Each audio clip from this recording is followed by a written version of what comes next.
Bienvenidos colegas, esta es una videotutoría para ustedes. En ella vamos a tratar un poquito sobre los cambios en los nuevos programas que están vigentes este año, sobre todo considerando a los colegas que por una u otra razón no han podido tener acceso a las capacitaciones del MEP. Bienvenidos. Para comenzar, lo primero que tenemos que tener claro es la finalidad del programa, y esa la indica en la página 8. Cuando nos dice que nosotros tenemos que desarrollar las competencias de los muchachos. ¿Cuáles competencias? Bueno, la competencia lingüística, ellos tienen que tener una capacidad innata para hablar, tienen que conocer la gramática, pero no en su estructura, sino en su aplicación. Tienen que desarrollar una capacidad sociolingüística y sociocultural, donde ellos tienen que conocer la dimensión de su lengua, tienen que saber usarla, dónde, cómo, cuándo, en qué momento oportuno uso una cosa o uso la otra, en qué momento uso una forma de tratamiento o la otra, o hago un texto con este registro o con este otro. Tienen que también desarrollar la competencia discursiva, ellos tienen que tener la habilidad de hablar y también de escribir, y con coherencia, con cohesión. En el caso de la competencia estratégica también tienen que resolver problemas que se presenten a la hora de comunicarse. Ellos están comunicando y se presenta un problema, tienen que ser capaces de resolverlo. Tienen que entender los símbolos también, ¿verdad? Todas las palabras, el concepto, el uso de las palabras propias de una lengua, las variaciones lingüísticas, esa parte también la tienen que manejar.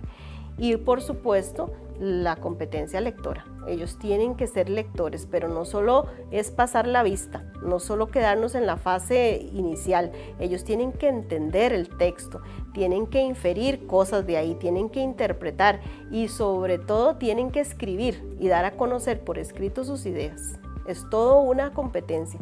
Ahora el programa no es por objetivos, no es por contenidos, es por competencias. Ellos tienen que ser capaces de desarrollar todas esas competencias. Muy bien, entonces los nuevos programas los que pretenden es que nosotros desarrollemos habilidades.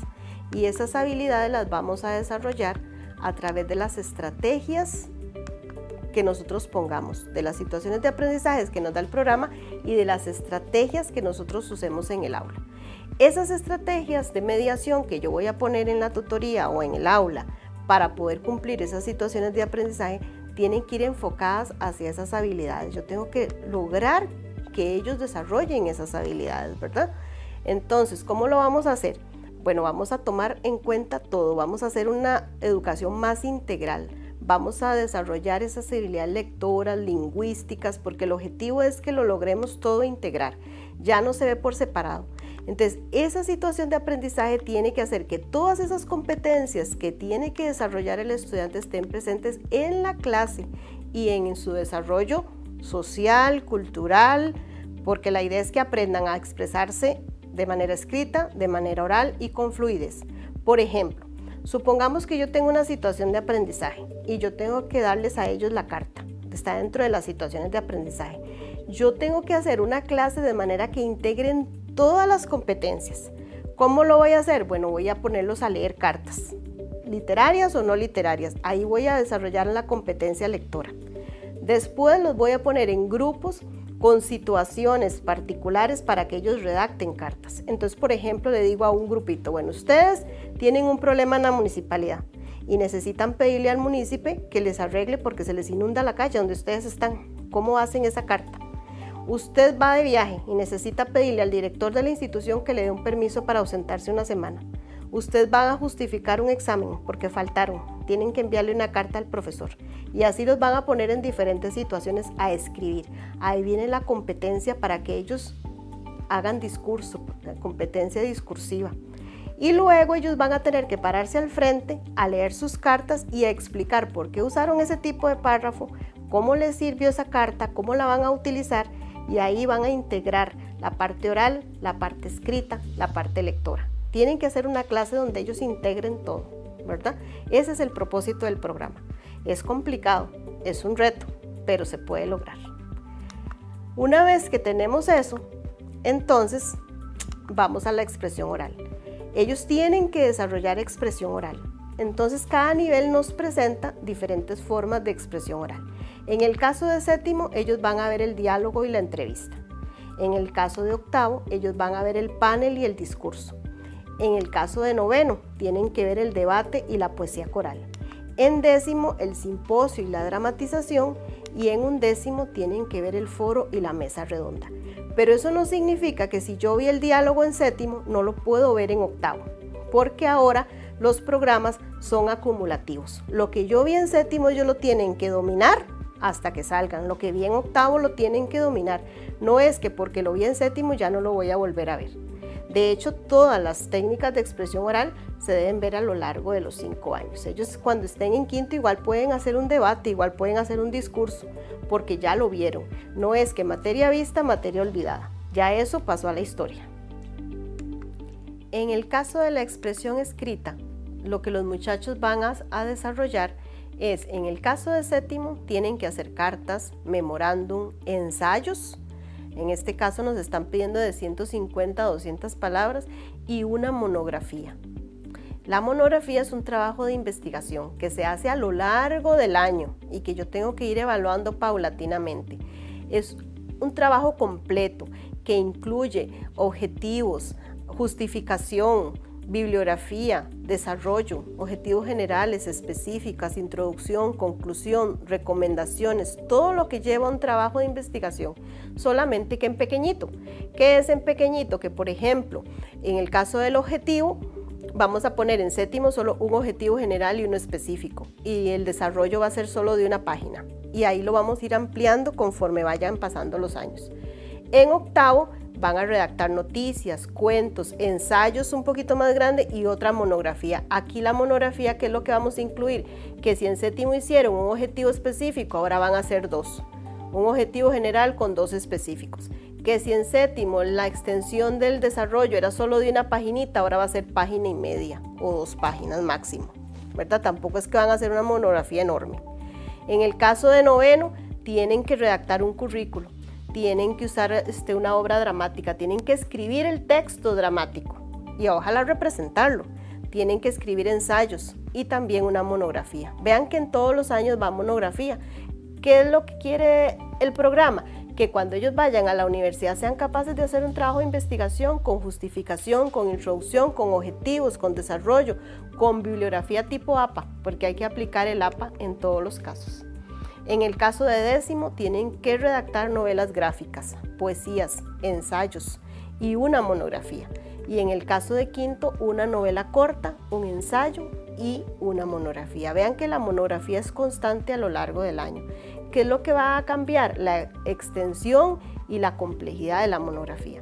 Ellos tienen que acostumbrarse desde séptimo a que no es copiar y pegar, no, es desarrollar el tema, es leer y describir para que pongan en práctica todos los conocimientos. Ahí en la monografía yo tengo que evaluarles a ellos coherencia, tengo que evaluarles a ellos puntuación, ortografía, sintaxis, formas de tratamiento, todo eso lo tengo que evaluar. Es una evaluación integral lo que yo tengo que hacer. Todos esos ejes transversales tienen que estar ahí y yo los tengo que evaluar 1 año, 2 años. No es que yo vi unas mayúsculas en séptimo y otras en octavo y me olvidé. No, es que es todo el tiempo, ¿verdad? Porque la idea es que el trabajo sea completo. En el caso de la literatura, el programa me da 2 cuadros, en la página 17 y en la página 18. En la página 17 me da el cuadro de los textos literarios y me da varias fases. Me da una fase natural, donde ellos van a elegir el texto, lo van a leer, van a buscar las palabras que no entienden, lo van a comprender. Me da una fase de ubicación, donde yo voy a buscar el autor, voy a buscar qué género tiene, de dónde es tomada la obra, vamos a ubicar la obra en un contexto. Vamos a hacer la parte analítica. Revisamos los paratextos, revisamos la estructura, los narradores, los lenguajes, los estilos, los símbolos, los intertextos, los contextos. Vamos a ver cómo se relaciona ese texto con nuestra realidad. Y viene una fase interpretativa, los valores que se destacan de esa lectura.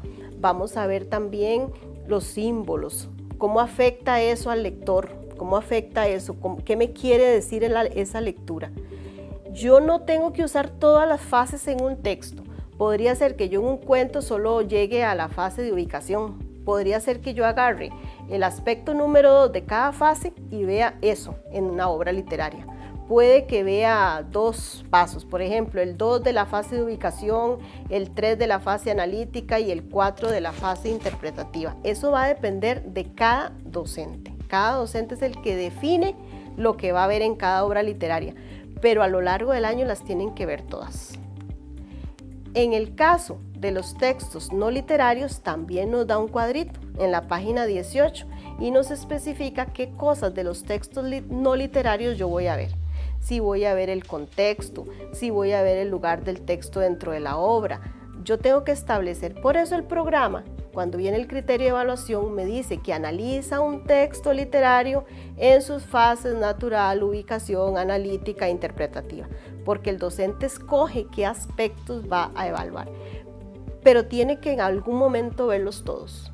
No se puede quedar solo en los tipos de narrador, los tipos de lenguaje o solo en la ubicación. En algún momento los tiene que ver todos.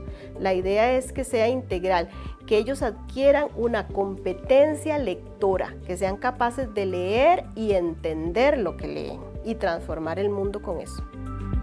Una de las cosas que trae el programa son los ejes transversales.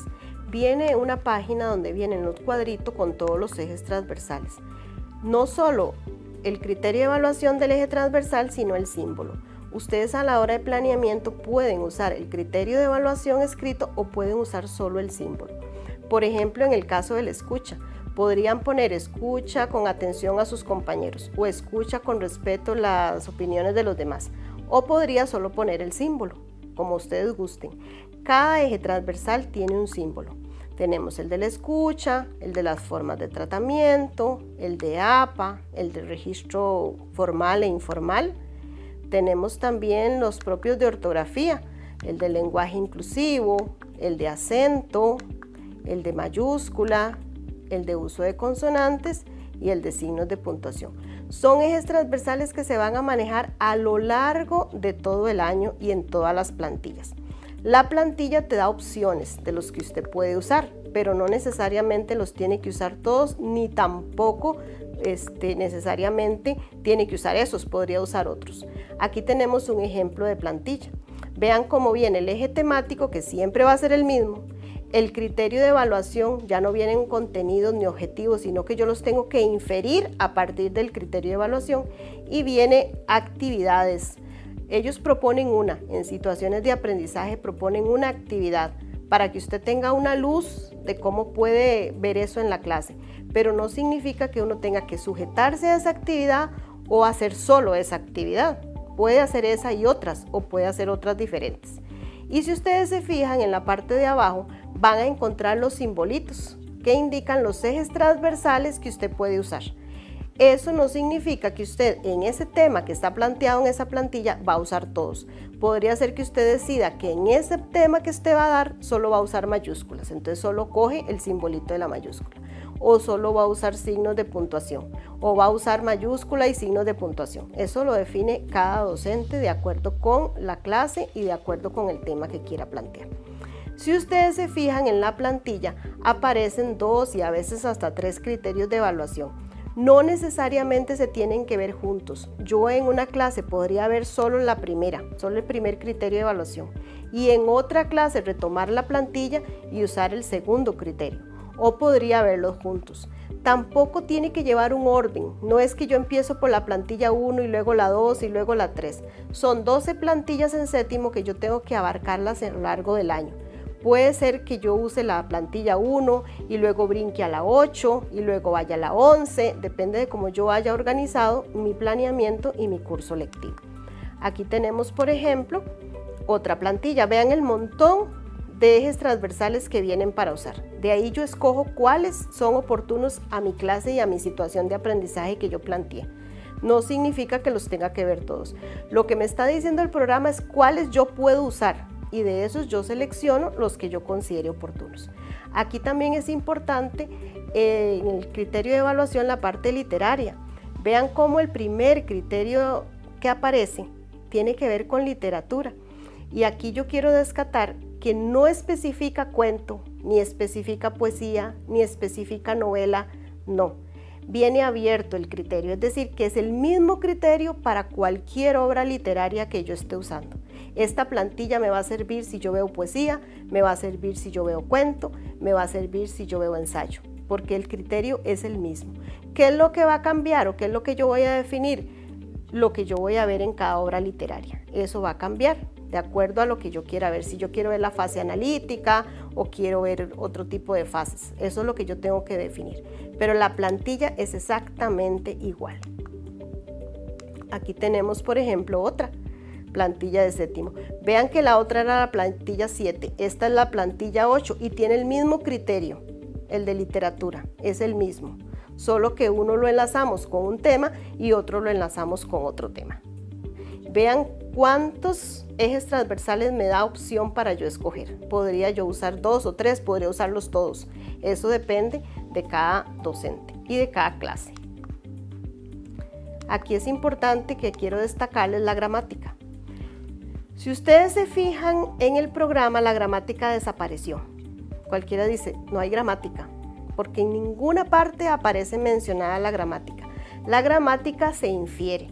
Ahora la gramática yo la voy a ver solamente si la necesito. Si yo no la necesito, yo no la veo. Por ejemplo, veamos aquí este ejemplo de la plantilla de octavo. Vean que aquí en el segundo criterio de evaluación me dicen que yo tengo que ponerlos a hacer una tira cómica usando el gerundio y el participio en sus diferentes funciones. Yo no puedo hacer eso si yo no he visto las funciones del participio. Pero ¿cómo voy yo a decirle al estudiante que haga un participio en función sustantiva si él ni siquiera sabe cuáles son las funciones del sustantivo? Entonces yo tengo que explicarle las funciones del sustantivo para que él sea capaz de distinguir un participio cuando cumple esa función y luego lo aplique en la tira cómica. Ahí está la gramática, inmersa, implícita, pero ahí está. Yo la tengo que inferir. No es que salió totalmente del programa, pero tampoco me obliga a verla. Si yo como docente considero que el alumno es capaz de inferir el participio en función sustantiva o el participio en función adjetiva, aunque yo no haya visto las funciones del sustantivo y el adjetivo, no lo veo. No estoy obligada a verlo. Estoy obligada a que ellos lo apliquen. Si son capaces de aplicarlo sin el conocimiento de la gramática, lo hacen. Pero si les hace falta, es mi obligación darle esa parte de gramática. Entonces no es que la gramática desapareció del programa, es que está implícita, está inmersa. Y esta vez lo que el programa quiere no es que usted redacte gramática o dé cátedra de gramática todo el año, sino que usted la vea única y exclusivamente si la considera necesaria para que ellos aprendan a expresarse por escrito y en forma oral. Porque el objetivo del programa es que el alumno cuando salga de bachillerato sea capaz de expresarse de manera escrita, de manera oral, de ir a una entrevista de trabajo, de poder hacer una exposición en la universidad, de poder hacer un trabajo de investigación. Ese es el propósito último del programa, que el muchacho sepa usar el lenguaje, el español, su lengua materna, para desarrollarse en el mundo. Para cerrar, vamos a ver el planeamiento que tenemos que hacer.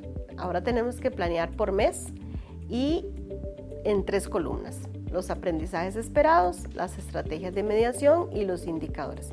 ¿Qué voy a poner en los aprendizajes esperados? Los criterios de evaluación que me da el programa. Es decir, voy a agarrar lo que trae el programa y lo voy a copiar ahí, dependiendo del tema que yo esté viendo en ese momento. Luego vamos a ver las actividades de clase. Ahí voy a poner lo que yo voy a hacer en la clase, si los voy a poner a redactar una cosa o los voy a poner a hacer tiras cómicas, la situación de aprendizaje que yo escogí. Y en los indicadores es lo que yo voy a evaluar, es cómo yo voy a medir que ellos son capaces de hacer esos criterios de evaluación, de lograrlo, cómo lo veo yo, cómo lo visualizo.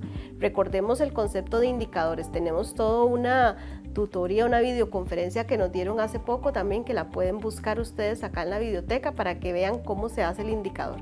Recordemos que los indicadores tienen que tener acción, verbo, tiene que tener contenido y tiene que tener condición. Es decir, yo voy a decir que ellos son capaces de escribir, ahí tenemos la acción, un texto en una tira cómica, por ejemplo. Ellos son capaces de poner las formas de tratamiento, de escribir formas de tratamiento en diferentes funciones en tiras cómicas. Tiene que estar el indicador, ¿cómo yo voy a ver que él logró eso? Ese es el planeamiento. Y finalmente, observaciones que yo quiera agregar al programa. Si tuve que ver algún eje transversal, por ejemplo, si tuve que retomar algún tema de gramática que lo considere necesario, yo lo puedo poner ahí en las observaciones. Ese es el planeamiento que nos está pidiendo el MEP. Espero que esta videotutoría les haya aclarado un poco lo que espera el MEP de nosotros y de nuestros estudiantes. Es todo un reto, sin duda, máxime tratándose del CONET, pero sé que podemos lograrlo.